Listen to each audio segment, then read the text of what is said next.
Oh, there he is. What's up, brother? How you doing? Good. How are you? Good. How are you? Doing well. Oh, well, Firefly Sean came. That's all we need. Decline. He's out. We got 17 folks here. We got everyone who's here. Let us know where you're at. Hey, boys. Hello, sir.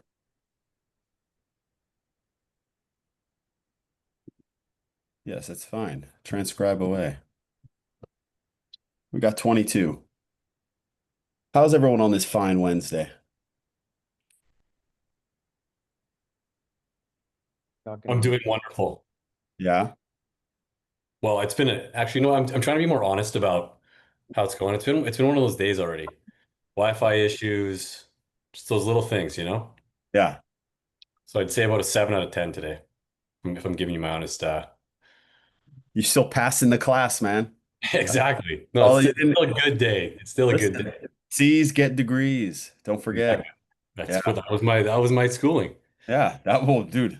I was the B minus kid. Yeah. I was the absolute B minus. My parents were like, "Oh, why aren't you getting better grade?" I'm like, "It's still a B. Yeah. You can't get mad at me." Like, sure we can. Let's see. Chat is disabled. Okay, I'll fix it.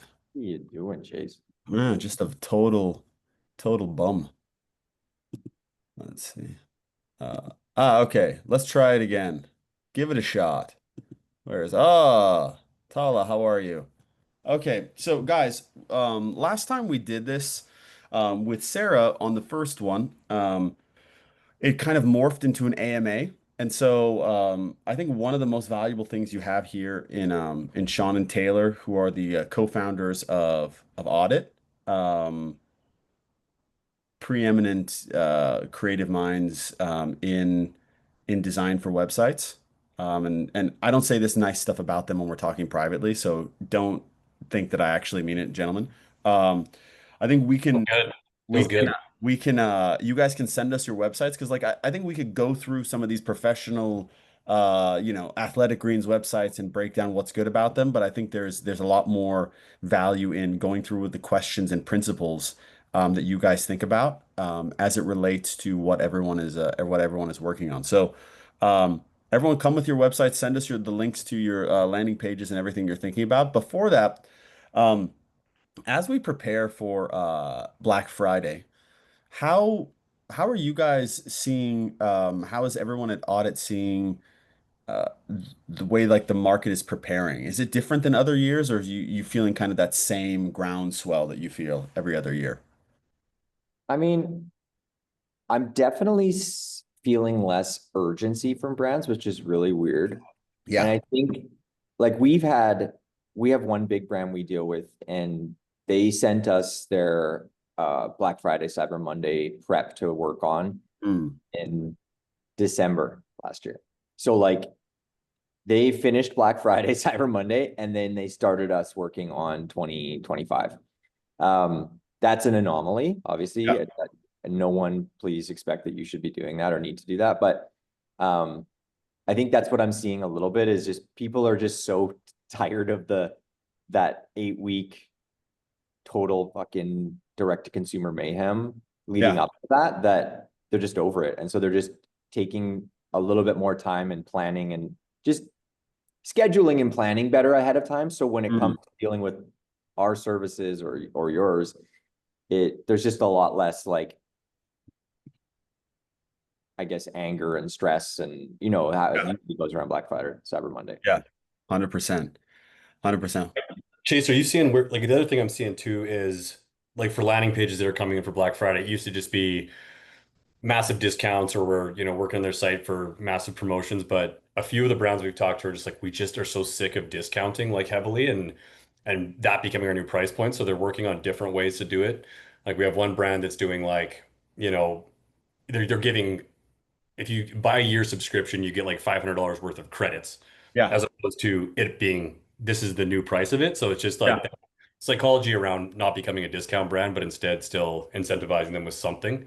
So we're seeing a bit more of that. But like Sean said, it's This is usually the time where people start coming through and are like, can you guys get this done in this amount of time and developed? And like it's kind of like we told them 6 months ago to start thinking about this, but Yeah. it really comes down to it and they have that all hands meeting and their boss is like, so where's the, BFCM landing page at? They're like, oh God, we got to get that going. So this is usually when we start to see like a rush coming through. We're definitely seeing a surge in people jumping into the platform. Um, I think the macro is because of the economics around like e-commerce and landing product, people are thinking about how they can be creative about margin profile. So like creative is an upstream thing, or it's like a middle, almost like a middle of the process thing once they've kind of figured out the economics of getting that landed and then figuring out what they want to do to make sure that they can bring in as much profit as possible. So um, that goes downstream to the creative and the creative process. So I have seen a lot of people not want to do discounting. Uh, Mhm. but they are coming with kind of new bundles and different ways that they can make it feel like people are getting value. I think there's never been a better time to have a few like psychological principles that you understand about your customer and then lean into them and then find unique creative ways within kind of your creative output to deliver to them. So it's definitely happening. What I always the question is, and we'll get to some of the website breakdown so we can kind of dig into this and people can ask questions based off of that. But like, I'm curious, having done this now for a while, on your side, is this a, hey, because of X factor, Y happens, and once X, like, softens or changes, Y will also change variably? Or do you see these kind of reactions to different inputs becoming the new normal? So, like, let's just say 50% of brands get away from discounting this year within their creative and in their websites, etc. And they say, well, that was actually not so bad because we didn't bring in a shitload of bad customers. Do Mhm. you think that that becomes a new normal where people are going to lean into it? Or is it like a, hey, every few years they do that and then people lose discipline and they just need to hit their numbers and they go back to discounting? Is it like a just a I, every year, feels different it year? feels like a bit of a reset. And I don't know if it was just like last year I got that sentiment from people who were like, we're so sick of Black Friday, Cyber Monday. We Mhm. gotta be there. And then thinking about like I saw a lot of brands kind of slowing down with the discounting last year. And Yeah. I think that was kind of like the start of it. And I Mhm. think we'll see more of it this year. Um, and just trying to figure out because I talked to a lot of brands that were like, our Black Friday, Cyber Monday sale cleared out our inventory. Our margins were shit on it. And we came into the new year with no inventory and we can't sell it at what our margins were. So I think there's a lot of learnings that people are having with the last few years of just like the boom that we've seen. Yeah. And I I kind of also, expect to see it kind of follow through this year. I think brands are feeling less and less pressure to discount because it's really become over the last decade, let's say, like we're all around the same age. So, but like when we were kids, it was like Boxing Day is when you go to the store and you buy your new TV, right? Yep. It wasn't even paying attention to like where can I get the best discount. It was just like it became that's when you buy your TV because Yeah. regardless of what the discount was, it was probably the cheapest you're going to get it all year. And Yeah. that's kind of the sentiment with Black Friday is it's become less about where's the best deal and just this is the day we shop or the weekend we Yeah. shop or the week we shop for For the Christmas. 3 months, like And some yeah, brands. and so it's if I have my favorite brand that I'm like waiting all year to buy, I'm not even looking for like, oh, is it 2 for 1? I'm not gonna give a fuck. That's the day I'm buying from them. And so there's just a little less pressure, I feel like, as it's become the norm. There's Hmm. just less pressure on the brand to make it the perfect discount and you know what I mean? Because it's just that's the weekend that everyone shops. You know what I mean? So this is an interesting concept, and I swear, everyone, we will stop waxing poetic about this philosophy. But there's something there about brand and how you can get them into kind of this story or the ecosystem of it that you just touched on. I think is super interesting, and I'd be curious how everyone who is running a brand or working with brands specifically thinks about this on a regular basis, around getting them into your ecosystem and let's just say through e-commerce getting a purchase or two before the season happens, right? Just so that, like you said, you've primed them to be ready that when you have some sort of, even if it's a nominal offer or it's like you said, it's shopping time, they're ready to jump in because they've kind of wrapped their head around it. What I'm always worried about at this time is actually not repeat purchasers. It's first time purchasers because you Yeah. set a really bad precedent. And Yeah. I wonder if that's the big reset that we're going to have happen is it's not about it's going to be about nurturing ecosystem at this time a lot more because the margin profile is better and you kind of are banking on LTV being something that you can lean into more. Is like, okay, well, I got someone into a third or a fourth purchase, fait accompli, it's we're going to get to 8 purchases over the next 12 months with them. Like It's we're like the whole Groupon.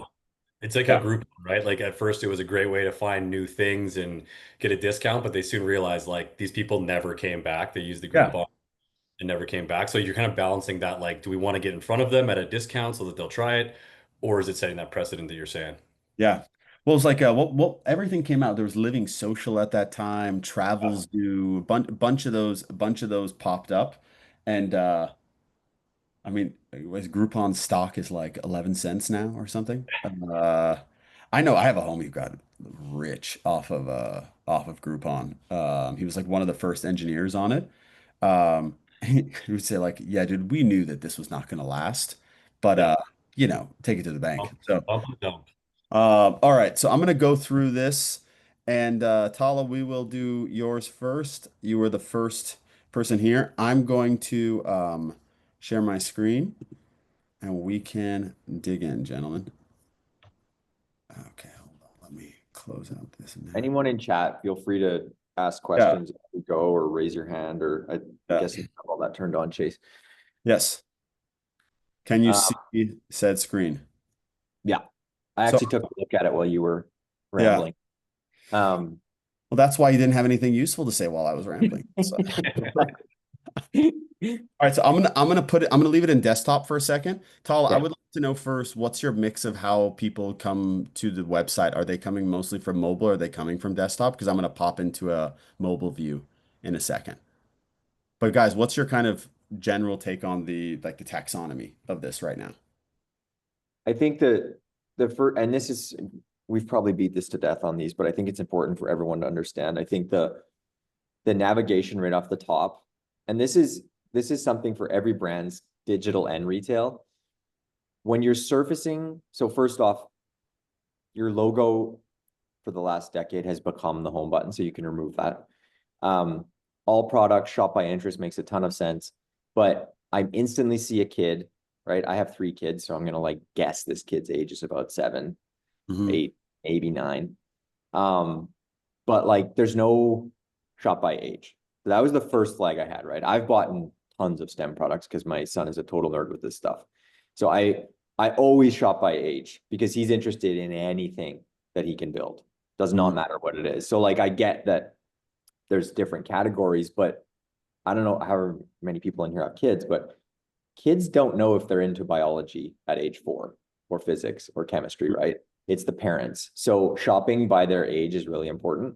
Yep. I would have that up there. And then the only other flag up there, like contact is fine. But you never want to lead off by putting returns in their face, right? It's kind of like welcoming someone to the store. Like imagine you walk into a retail store and they're like, welcome, like, here's everything. Just in case you hate it, there's the Yeah. returns over there. Like you're just like, well, you're kind of just saying, hey, we get asked about returns so much that we're gonna put it up here so you don't miss it. It's just Yeah. kind of a bit of a flag, right? And it's fine if you do, it happens, but just put it in the footer like that. They're gonna find it in the footer. Don't advertise it. You don't I want mean, to I, go. I would lean into that, dude. Like, contact us and returns and exchange are a footer thing. I don't like contact us there whatsoever. Remove home. All products shop by interest, shop by age. Call it a Yeah, day. Right? yeah, So you like it's like choose your own adventure. If yeah, you want to go biology, I buy these STEM products for my oldest. He's a total nerd with this stuff. Pretty much every day we're doing experiments together. We made a lava lamp with canola oil yesterday. So like I get this. Same thing there. What do you guys think about what do you guys think about the rotating banner at the top? I think the information in it is great. Um, generally we want them to be actionable. I mean, Yes. really anything, like even if it's rotating, but if they clicked on it, it took them to like Yeah. bestsellers and didn't advertise it, that's better than nothing. Yep. Yeah, generally you want to say like, here's something great about us. Oh, here's another thing great about us.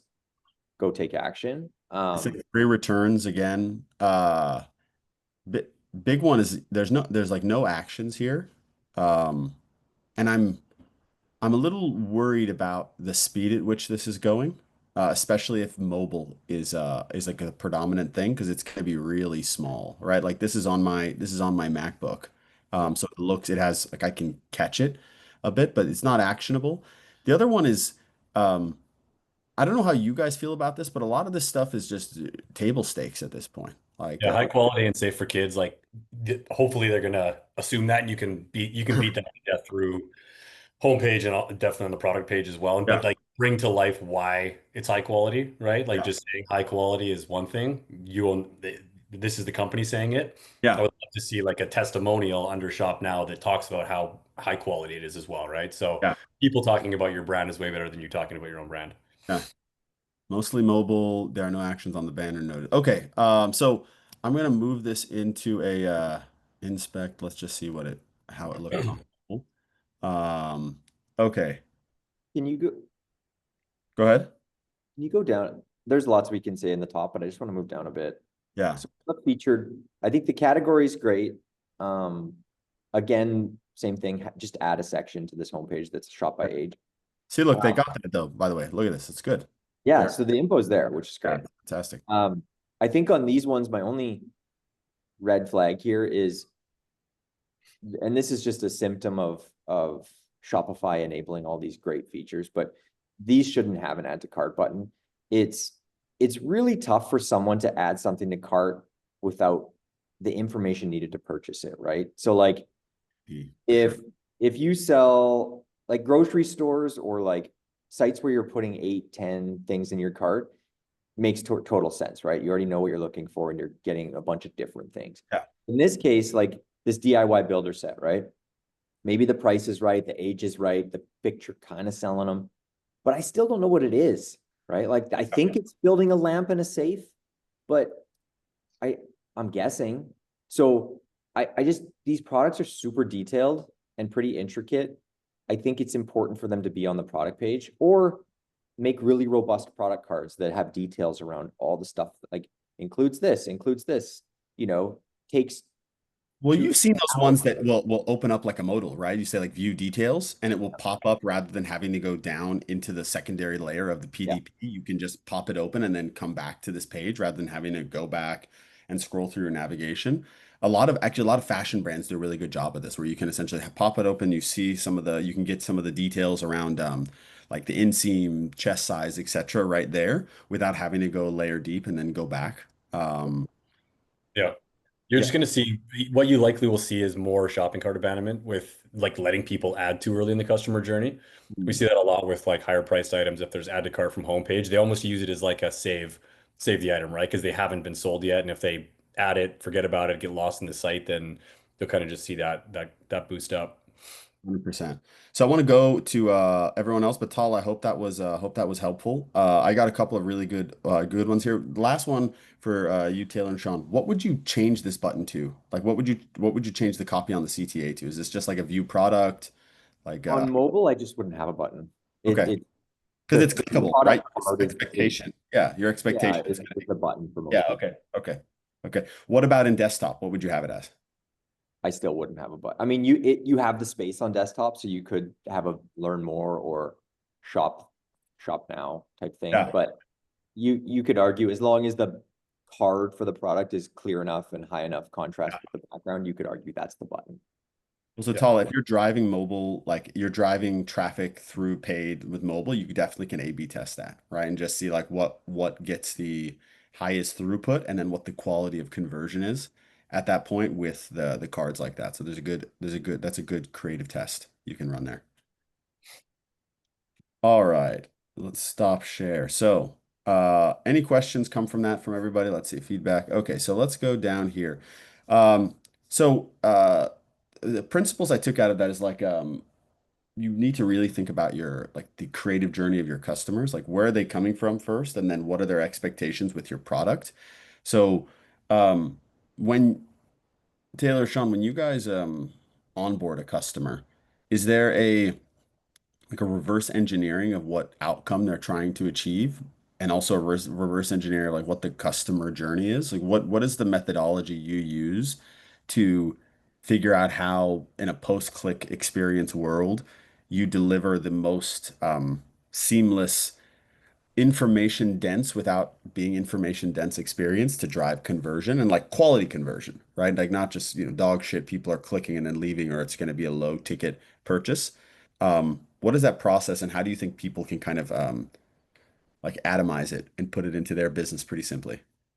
Yeah, I probably do this too much, but I always, and how we educate our team on this too, is always trying to relate it back to retail and how certain purchases are made in that environment. So like if we're auditing a brand that's selling $5,000 electric bikes, Yeah.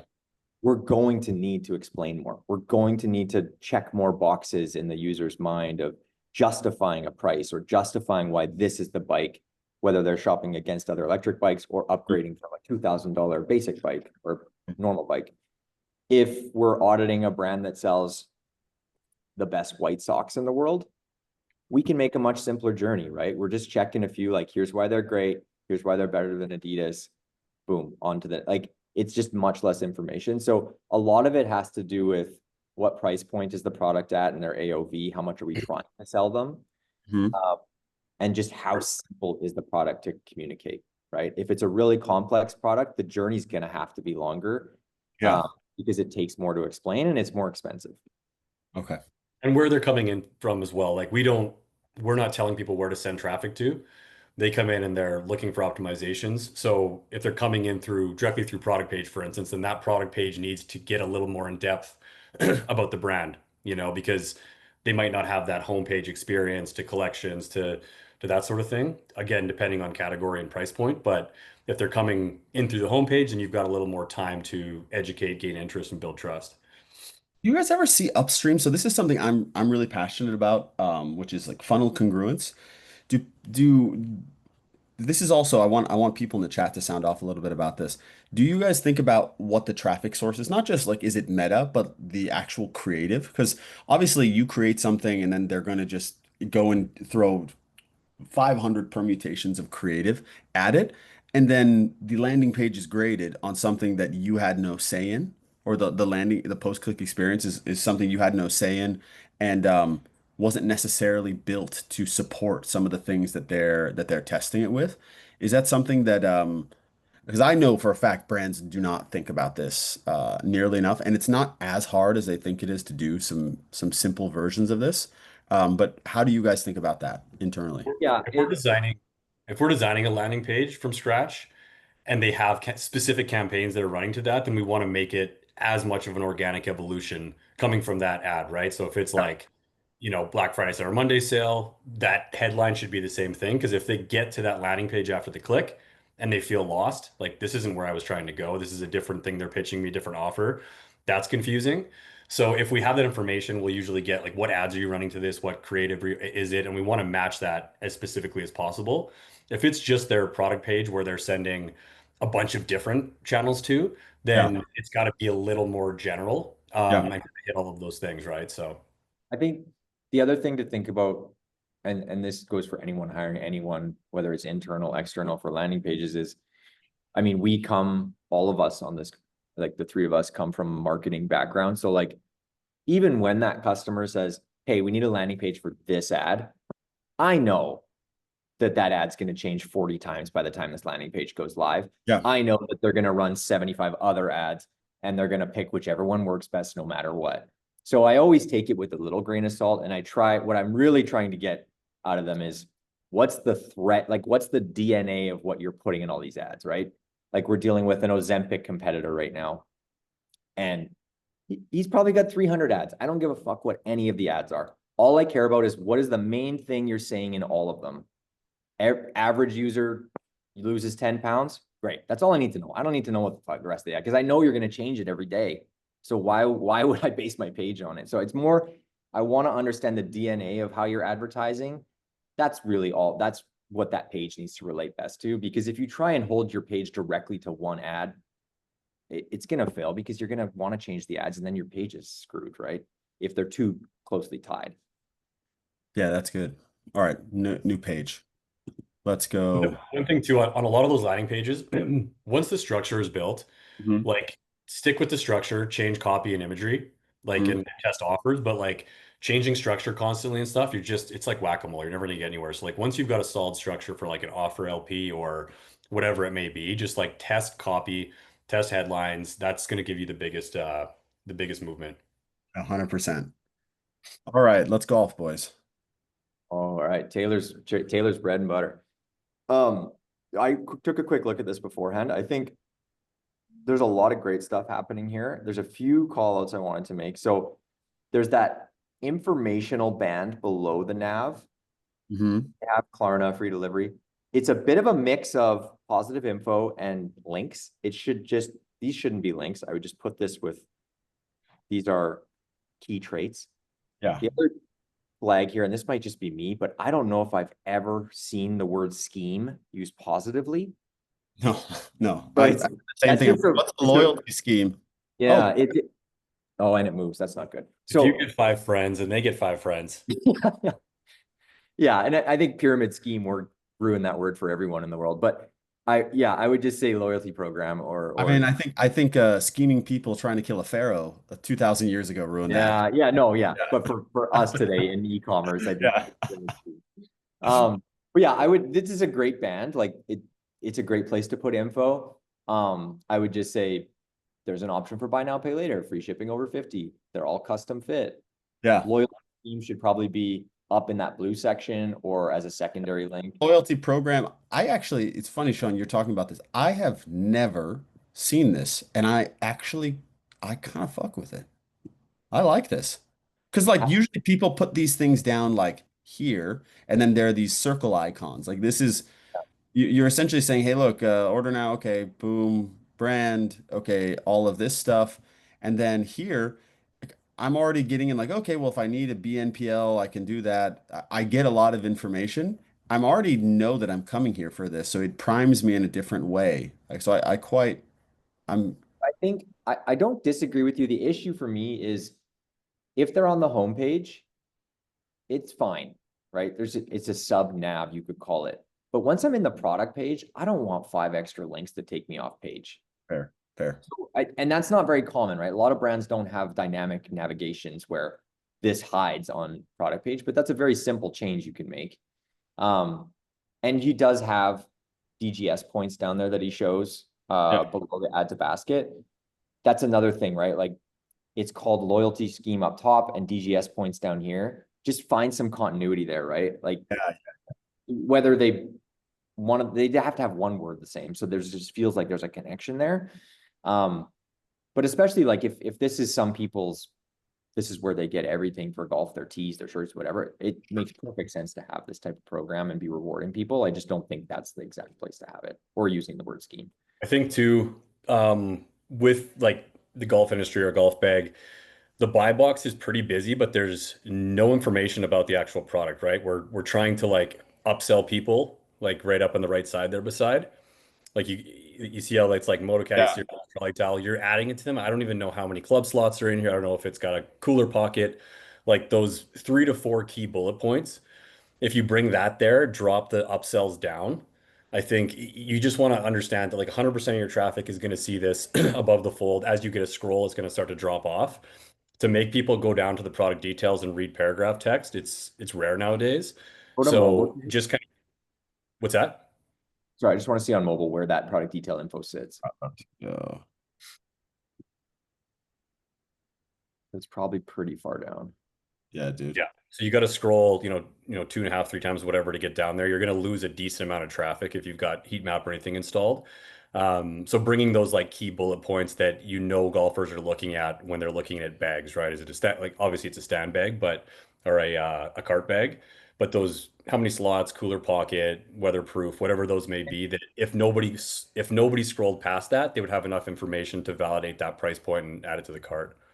And one exercise to do when you're doing that, because we communicate this to a lot of brands where they, whether it's a golf bag or whatever, they have so much info they want to communicate about the product. They can't decide, right? Because we're always like, put a few things at the top, right? Mhm. If the user never makes it past the add to cart, we want to communicate those key things. And their answer every time is, well, there's so much we want to talk about. Like, how do we pick those things? Mm. So one way to do that is just go through reviews and what is everyone consistently commenting that they love about it, right? Yeah. It's got so many holes. My clubs never get, clink together, whatever those are, you could do that. The other way to do it is go to that product description that you have, which is 4 paragraphs long, and then just slowly, like almost set it up like a task list. So have the team say, okay, go through all this info, turn it into 10 bullet points. Okay, everyone did theirs. Okay, see where they align. Okay, now everyone turn it into 5. Which ones did they remove, right? And you're trying to get more and more focused on what's the most important things. And then from 5, see what aligns, cut it down to 3. It sounds like it's really stupid, simple process, but like that's all you really need to do, right? Yep. Everyone thinks their product is the most complex and the best, and there's no way we can't communicate how amazing it is without paragraphs of text. That's total fucking bullshit. Apple Yep. does $5,000 computers. You can do it with a golf bag. Um, Toss the so I think FAQs into ChatGPT or the reviews on each product and just be like, come up with the 4 top, things about this and like Yeah. match your internal stuff. It's really easy now. Yeah, just export that CSV, throw that product description in and say, based off what people love about us, what is the most useful 3 things we can say above the fold on our website. You could even throw a screenshot. If you use CleanShot X, you can do a scrolling capture of this page and say, I want to get it in this region. You can highlight the region and you can essentially, it'll approximate what should be there. And then say, give me 3 variations of that. And just see which one, like a certain amount of this is opinion-based decisions because you're choosing, but like using the data around your customers plus a couple of different options around what might be best in there, you'll be able to come to a good decision. You got to make the decision in the end. But yeah, Taylor, that's a good call out. I think the other thing I would say on this page, because there is like, obviously we work really hard to find the gaps, but there's a lot of great things about it. Yeah.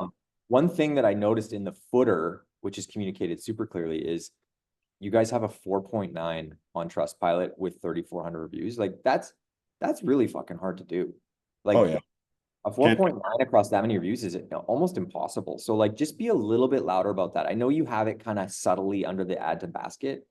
Um, I would pull it right under the title, between the title and the price, and just like the rating of 4.9 is important, but just saying that, if you scroll up to the top, Chase, just Yeah. saying 4.9, sorry, rate under the add to basket.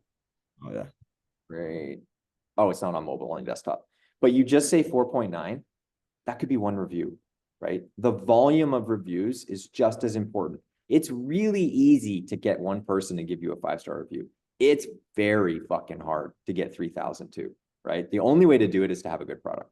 Speak for yourself. Uh, Easy for me to do that. I'm just sending mass text to all of my homies. Yeah. Yeah, this is great. We're gonna go to the next one. I think the thing I'm taking away listening to you guys talk about this is like this has a lot of things working for it. Um, but like again, it's just the stuff is so simple. It's like think about your customer and what helps them make decisions faster, right? So that they don't have to think too much. So get those reviews set up properly. Get the actual items that they should be shopping. Don't push them for an upsell before they actually know what the product is. Um, and like the cool thing about that is they have to change nothing about their design right now. They could literally not touch it. It is all just you just suggested copy fixes and a few kind of taxonomy fixes Yeah. around the page. I think that's the thing I run into a lot where people are very open to talking about creative with their ads and their emails because it's like it's pretty simple in their minds to do, but websites people get choked up like, oh, the code's gonna get messed up. I can't do this without a dev. It's like, no. That's fundamentally untrue. There are a lot of things that a noob like me can action really quickly that will give a high amount of impact that you don't have to wait for someone to come and recode the entire site to do. So yeah, it's super helpful.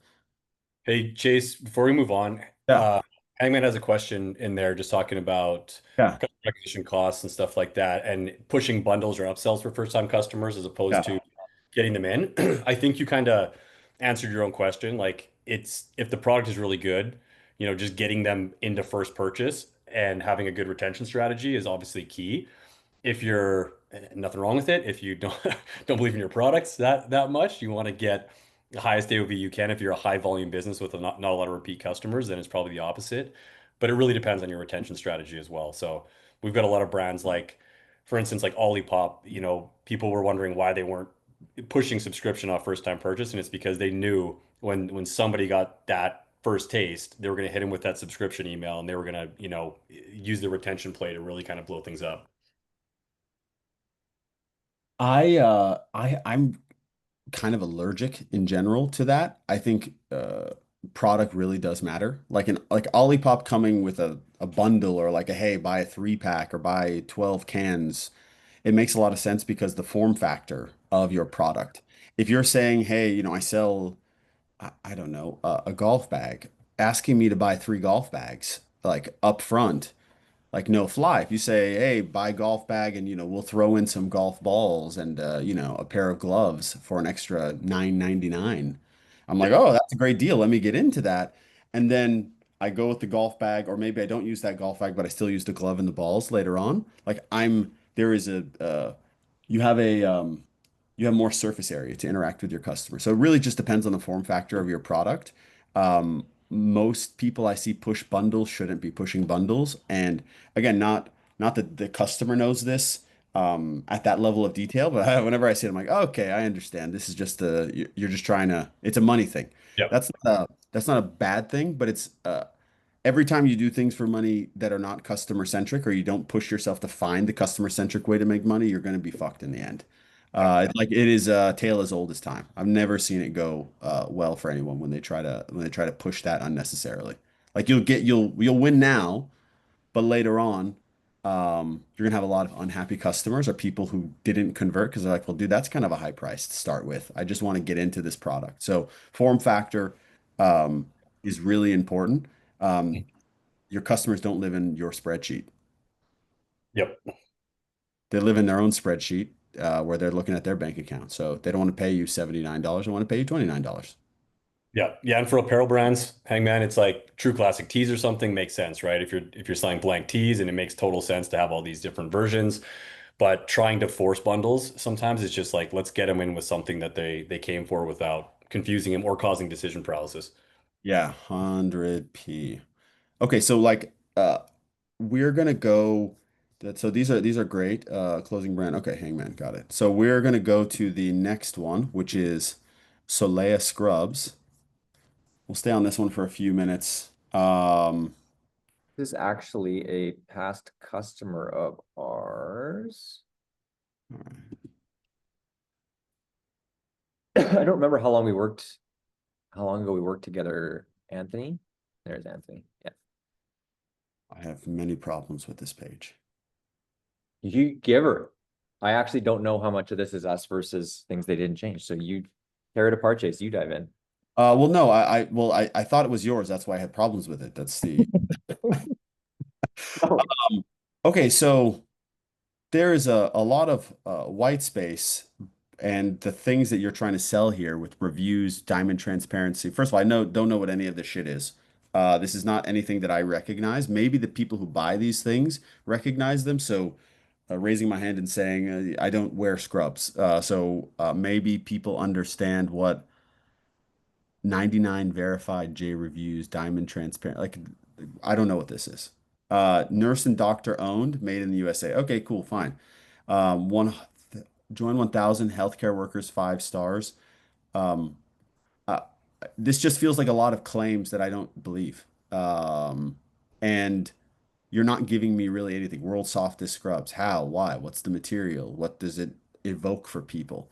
Also, there's a insane amount of white space on this page. So you've got to do a much better job of either communicating the value that you're creating or telling a better story about what happens to these people who are on their feet 16 to 18 hours a day, cleaning up poop and puke in the emergency room, why it matters. So like you think about why you go into every single one of these places. And I just was in the emergency room with my son because he had an allergic reaction. Everyone was wearing Hoka or On, right? For their shoes.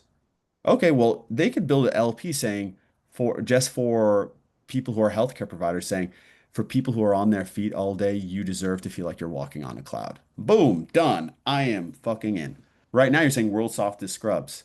Well, for people who are not able to rest all day, wouldn't it feel nice to work in your pajamas? Right? Something that makes you feel like you're evoking an emotion that's outside of work or something that's going to make your work experience, which they do some of the hardest work day to day on the planet. You know, we all just sit on our asses on the internet. Like they're doing stuff that is super, super. I'm not saying the stuff we're not doing is meaningful, but like, you know, they take care of people. Um, there's a lot of storytelling that needs to be done on this page. So I think you're losing a lot of opportunity to make these people feel seen and heard. Um, and then trust you a lot more than just, you know, rando reviews with crowns and laurel wreaths I'm on it. gonna guess that that J is a specific medical thing, but I Sure, don't I'm know. sure it is. Like again, I think there's some comments that I haven't read yet, which is telling me I'm a One moron. one So thing to note, Anthony, because I'm guessing Chase has this on a super big screen. yeah, Uh, no, no, it's not on my 47-inch curved monitor. but Here we go. whenever That's you what- have the desktop side of things, um, I'm sure most of your traffic is mobile, but on desktop, you want to be careful.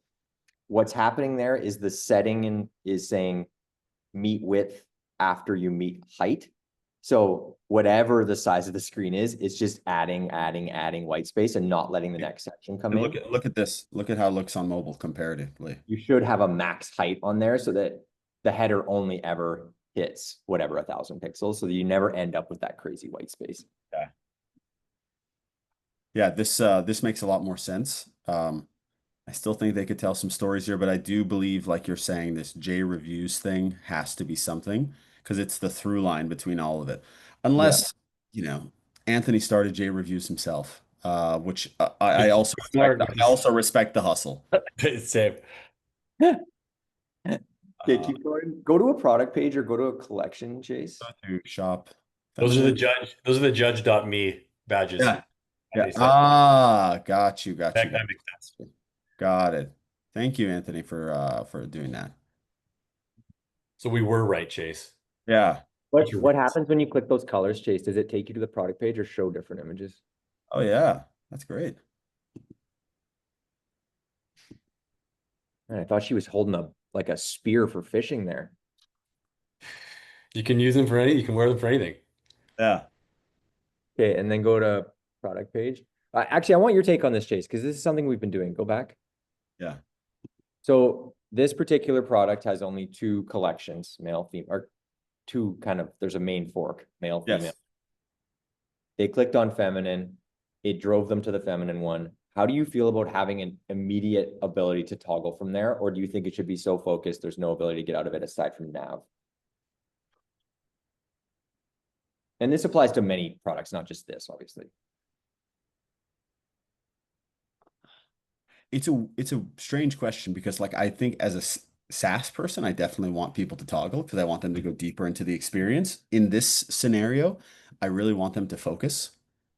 And so seeing this toggle here, automatically you're like, okay, this is a possibility. Now the real question is, are people who might toggle to masculine in the feminine section, right? Like is it a person shopping for the hospital and moving between the two things? Like, Yeah, that was the thinking. yeah, the real question is who is the customer that's coming and making purchases at Solea? So I think Anthony, I would be curious, like, is it hospital admins that are coming, or are people buying their own scrubs? I actually don't know this. Is this like oh, okay, so people buy their own. So it's not like it's like a school uniform where you have a set kind of this is what you should be wearing, but you can kind of wear what you want. Yeah. Okay. I think you probably get like the basic free ones from the hospital, but if you want to Yeah. really dial it in, you can, shop with Anthony. 70% of us buy our own scrubs. Okay, so then I think I would take the toggle out because if someone's going to feminine, they're probably Well, uh my counter argument would be, what about then? I think you should, I mean, depending on the collection, I think all collections should have some quick jumps. So maybe instead on these split ones like feminine, masculine, it should just be more all pants, tops. You know what I mean? Yeah, I Filter. fully ascribe to that. That one that makes total sense to me because you're essentially saying, hey, look, you don't want to leave this section, but you want to have a like a it's a quick actions, right? These are just these are shortcuts. Like that's a good question. He's like I'm wondering because of the copy with masculine and feminine, like what are the biggest differences? Is it like very male female, or is it like some guys are buying the feminine ones because they like the fit better? It's a little more of a bell bottom, or like it'd be interesting to know if there is crossover and it's kind of unisex to an extent. Yeah, that is a good question. I wonder if it's like fit. Let's see. Not unisex. Okay. I wear my wife's jeans all the time, Chase. I It know happens. you're an outlier. Yeah. Uh I couldn't. She has longer legs than me, which is a crazy thing to say because I'm 4 inches taller than her. So You're So they just so buy, dumpy. so they buy well, dude, I have my dad's legs, he's tiny, and then I have my mom's torso. I have like the longest torso in the world. Uh literally no, I'm telling you, we've done the INSEE measurement. It's ridiculous. go Um to a go to a product page real quick, Chase. Boom. Regular, petite, tall. Okay. Are they all out of stock or just that one? Can you find one that's in?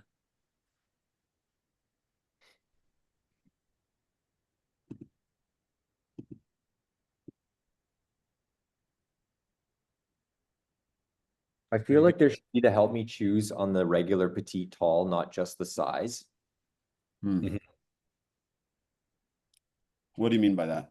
Oh, the help me choose. Here, I see the button you're talking Yeah, about. like this is a great chart, but like the, I don't know, does everyone know they're petite, short, tall? Like that feels like something I'm gonna need more info on to make a decision on. I'm petite. Yeah, if you brought that up one spot and then added to this chart the two different versions, I guess, of what the different lengths of. So you're almost saying like this should also have what petite and small look like, or a Yeah. toggle to go between the things. Because if Yeah. you're, so I guess this is like an important delineation for everyone. If you're making specific like claims is the wrong word, but specific navigational forking opportunities for people. The place where they're going to make the decision, i.e., in a help me choose or size chart, needs to also speak the same language as you have here, so that someone doesn't go like what we just said, which is, well, what summer jogger, what does this? I don't know.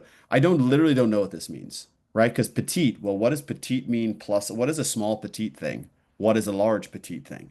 Yeah. Versus a regular petite thing or versus a regular large thing. Is that better for me or not better for me? And like fit, and especially I would say something like this where people are thinking and they're going to be in these clothes more than they're going to be in anything else on a daily basis. There's a huge opportunity. So that's a really good point. That's probably a very small fix you make on the site, but Yeah, I bet a ton of people are getting stuck there because I would super. be like just about to buy because I know my normal size, but then I get that additional customization of petite, tall, and I'm like, ooh, what do I do? And at Yeah, that point, right before purchase, yeah. it's gonna be like, oh, I gotta check, and maybe you get more emails and then or they bounce or whatever. But if you can just solve that by changing that chart to what is a regular, what is a petite, what is a tall in those small, extra large, or whatever sizes, bring it up there, then you kind of have all those concerns taken care of. It's funny because this for me is almost like a USP that kicks your own ass because you haven't done the work on this. And like Anthony, thanks for being willing to share with us so we can, properly roast you. You're a very intelligent, lovely person. We just want you to make more money, man. Yeah, and Uh, yeah, like you said, it's a great thing to have those different options, but it's just another thing for somebody to have decision paralysis. 100. Yeah, it is Audit's fault. Everything's Audit's fault. Pretty sure Sean, if you look in your report, it probably said Sean was your lead. Yeah, So yeah, yeah. Oh, 100. I double checked before saying it. The report actually says all of these things in it. yeah, Okay, okay. You guys, you know that he has the Word doc open and he's changed. we have paper trail. All right, we're gonna move on to another one, but essentially, like the the DNA of this conversation is a lot about consistency and thinking through your customers. And so like working with someone like Audit, you will get such a high level of thinking and detail orientation. If you either can't afford it or it's not the time right now, or you need to just make some quick fixes. There are like very simple things that we're sharing with you, these principles around the DNA of creative on websites. And it's about customer centricity and thinking through how they interact with things. Like it's not actually a complicated thing to make some of the simple changes, like what would actually stop me? What I find happens a lot of times, and again, this comes back to Sean Taylor, what you were saying when we were with the golf bag is you are so in the weeds and in love with your product because you need to be a mad person to be starting a business um, that you can't see the forest for the trees and you lose sight of your customer and their needs.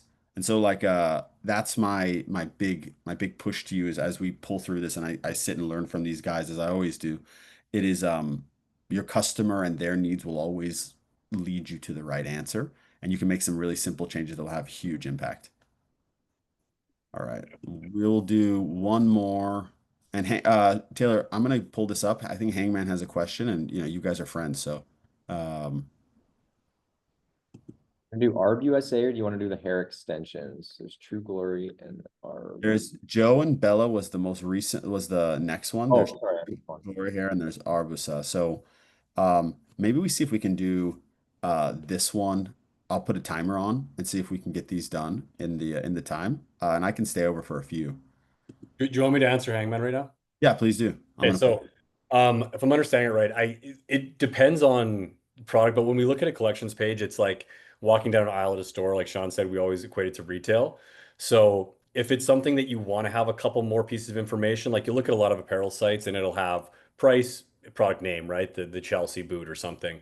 If it's something where you want to see, what it's made out of, a couple little unique factors, the collections page isn't really the place to build value necessarily. Like you should be doing that through the whole site, and then the product page is that. It's really what product am I picking up when I'm walking down the aisle? That's what they're making that decision on. So if it helps them make that decision, then you can add a couple bullet points of specific, key traits of those products and the differentiations between them. But just don't make it too busy. But building value there is not the main goal. It's really trying to get them to the product page and pick one of the options.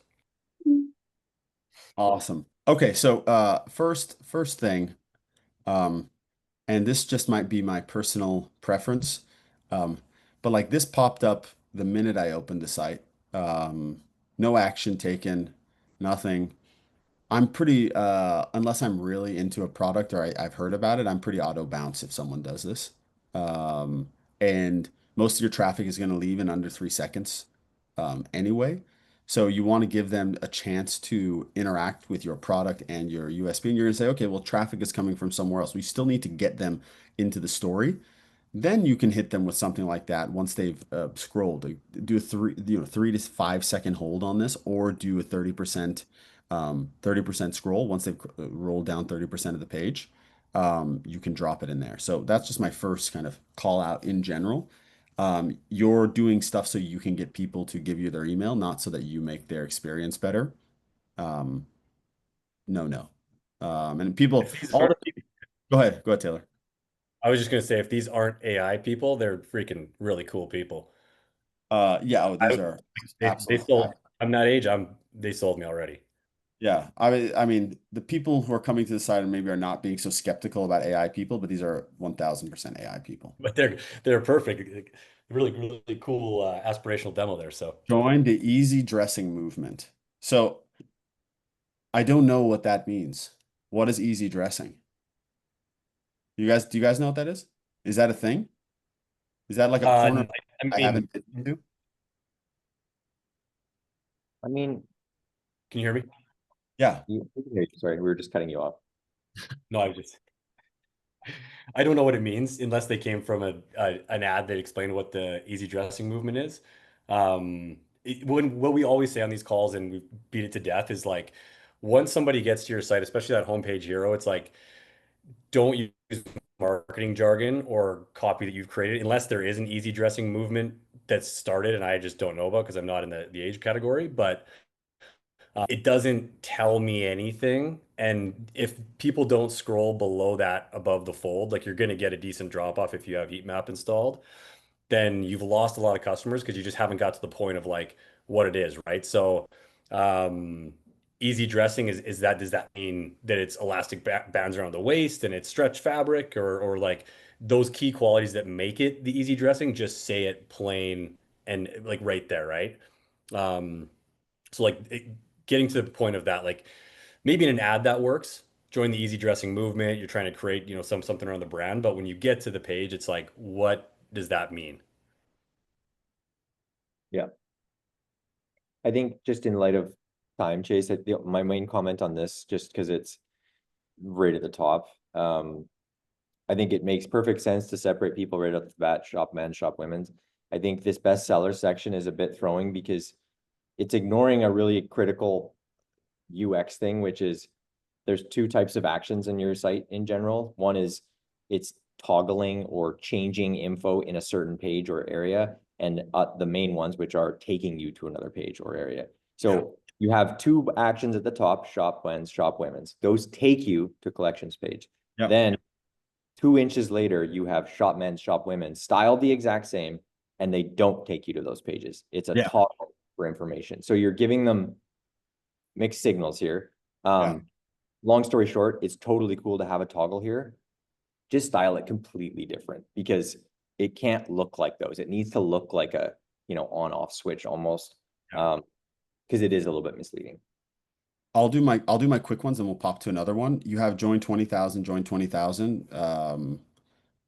I need reviews or I need something else. This is too, like, you're doing it too much. Plus this join 20,000 leads to a top rated customer approved bestsellers, but you already have the bestsellers beneath there. So like this maybe needs to have some sort of different type of action. This is too much space for this to take up. I would rather this all be on one line and it be rotating. So you get more space, you can get people more into a product.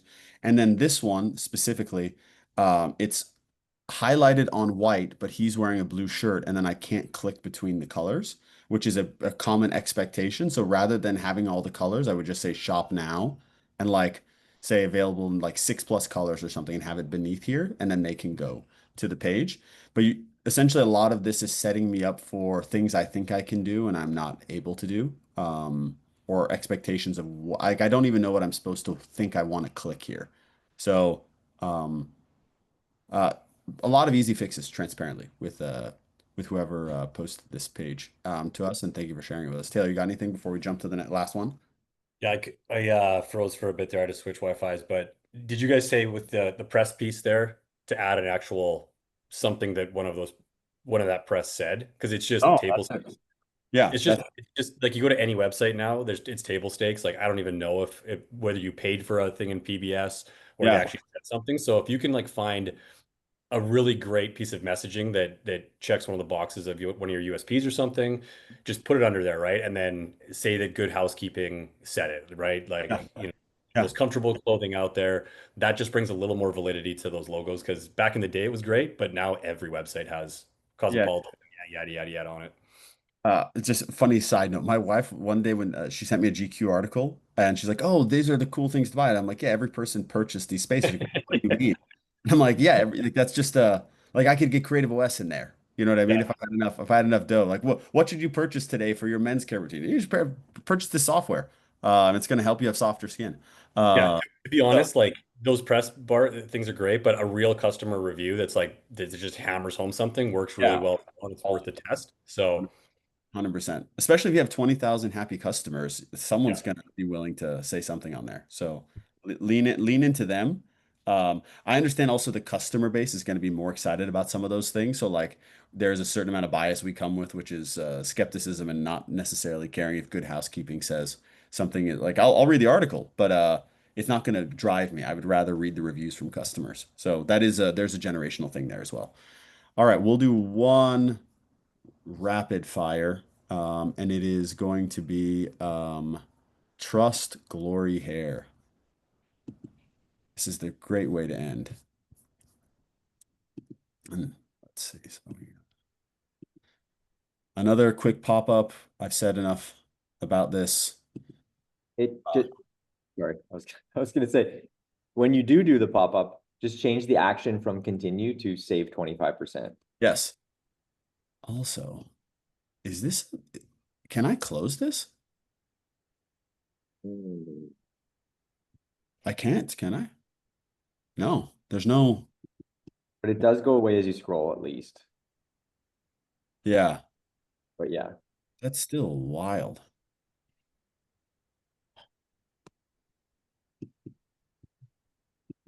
Let's see, how does it look on mobile? Also wild. I'm glad that it goes away when you scroll, but you are giving up real estate. yeah, Especially you could, this is here already. yeah. Yeah. Yeah, I think it's great to have discounts. It's just always tricky. You never want to be that, I don't know, maybe this is just where we live, but every time a store is going out of business, it's like there's just signs everywhere, blowout sale, 30%. Like that's kind of what it feels like when you hit them with too many offers of Look, discount. It's kind of like, I are mean, you this is a discount. This is a discount burger right here. Look, 25, 25, 25. It's a discount burger with discount bacon. Like it gets tricky to build trust. yeah. Because 15 years of true beauty. Okay, so now I'm saying, oh, they've been in business for 15 years. They're helping people's hair be flawless during this period of time. Like there's a lot of good stuff that is there. Um, but the like, heavy discounting push makes like that trust kind of go away pretty quickly. If this is supposed to be something that I also, same thing we're talking about scrubs, I I care about what goes in my hair, obviously. I mean, you don't have this if you don't care about what goes in your hair. So I think there's a certain amount of trust that needs to be built with customers.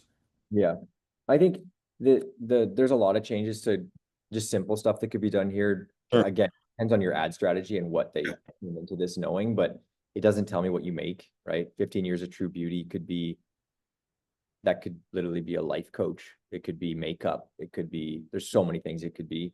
Same with flawless hair, flawless confidence. That Yeah. could be shampoo. That could be barbers. That could be, there's so many things it could be. Yeah. With the button, I don't know where I'm going. Am I exploring more products? Am I exploring Yeah. more about your story? Because you're talking about 15 years. Yeah. It's just not super clear. So just touching up all of that to just clarity, clarity, clarity. What do you make? Why is it great?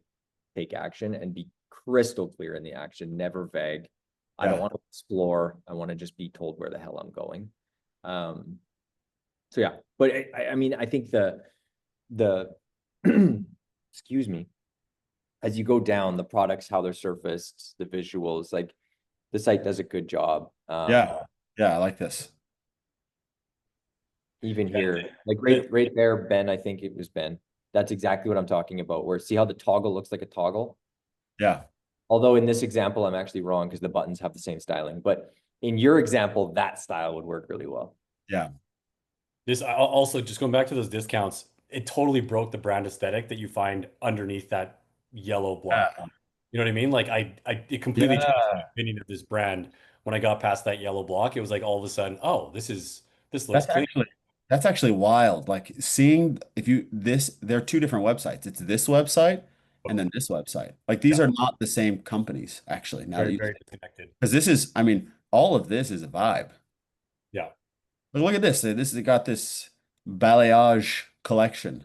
Well, I fuck Yeah, with the I get a balayage collection. completely different vibe off this when you go past that. Yeah, like this feels incredibly high end. This feels like a discount store. Yeah. It's super interesting. That's a really good point. And it's guys, remember, 80% or more of your traffic will never get past this section. And by Yeah. the way, on mobile, on desktop, when you look at mobile, it's giving you a bigger view of this in the viewport. This is actually what people will see is they will not get past this 15 years of true beauty.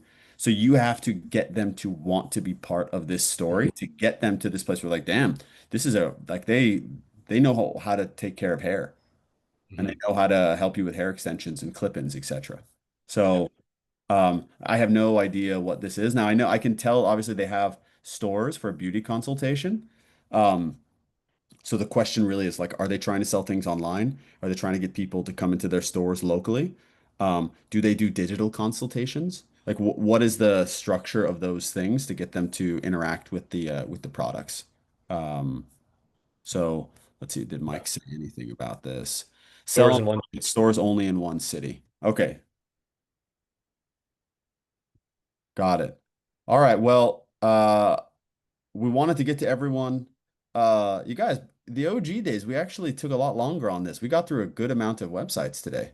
If you guys didn't know this, Sean Taylor and I were on a previous thing we started together. That is still going very good. But the reboot of the series is looking pretty good.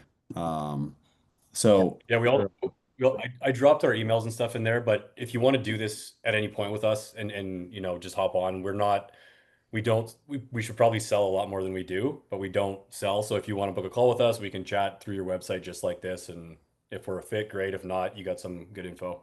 yeah, 100%. We'll keep doing these on a monthly basis. So if we didn't get to your website, come through.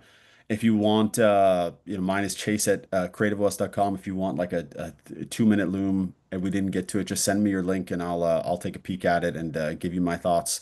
And they'll probably make you more money than what Sean or Taylor would say. So happy to help. But audit. He's got some great schemes. He's got some great schemes over there. Yeah, yeah. Nice. Um, we'll have the recording to this as well. So we'll send a post event follow up with the recording so you can take a peek at that. And again, audit.co, their newsletter, The Perspective, also incredible. So check that out.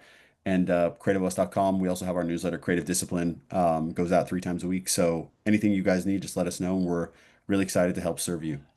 So thank you. Awesome. Thanks, Chase. Thanks, everybody. Bye. Thanks everyone. Thanks, Jason.